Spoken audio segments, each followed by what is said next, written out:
জানুয়ারি ২০২৬ বিশ্ব রাজনীতিতে শুরু হতে যাচ্ছে এক অভূতপূর্ব অধ্যায়। অপারেশনটির নাম অপারেশন অ্যাবসলিউট রিজলভ।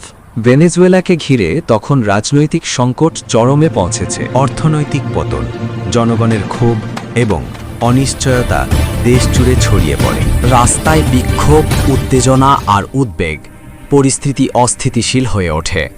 আন্তর্জাতিক মহল ঘটনাটির দিকে গভীর নজর রাখছিল। বিশ্বজুড়ে শুরু হয় কূটনৈতিক টানাপোড়েন। নীরবে প্রস্তুতি নেয় মার্কিন গোয়েন্দা ও সামরিক সংস্থাগুলো। প্রস্তুত হয় একটি উচ্চ ঝুঁকিপূর্ণ গোপন অভিযান।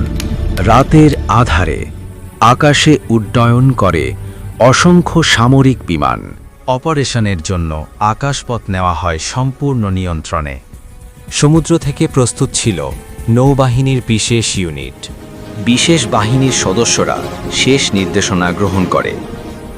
অভিযান শুরু হয় নিখুঁত সমন্বয়ে, পূর্ণ গোপনীয়তায়। কয়েক মিনিটের মধ্যে টিম পৌঁছে যায় নির্দিষ্ট স্থানে এবং সেখানেই অপারেশনের কেন্দ্রীয় মুহূর্ত।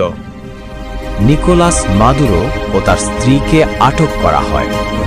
সবকিছু ঘটে যায় অবিশ্বাস্য দ্রুততায়। তাদের বিশেষ নিরাপত্তায় স্থানান্তর করা হয়। প্রথমে নৌবাহিনীর একটি জাহাজে রাখা হয়, পরে উড়োজাহাজে যুক্তরাষ্ট্রে নিয়ে যাওয়া হয়। এরপর শুরু হয় আইনি প্রক্রিয়া ও বিচারিক ধাপ। তুলে ধরা হয় একাধিক গুরুতর অভিযোগ। বিশ্বজুড়ে দেখা যায় বিভক্ত প্রতিক্রিয়া।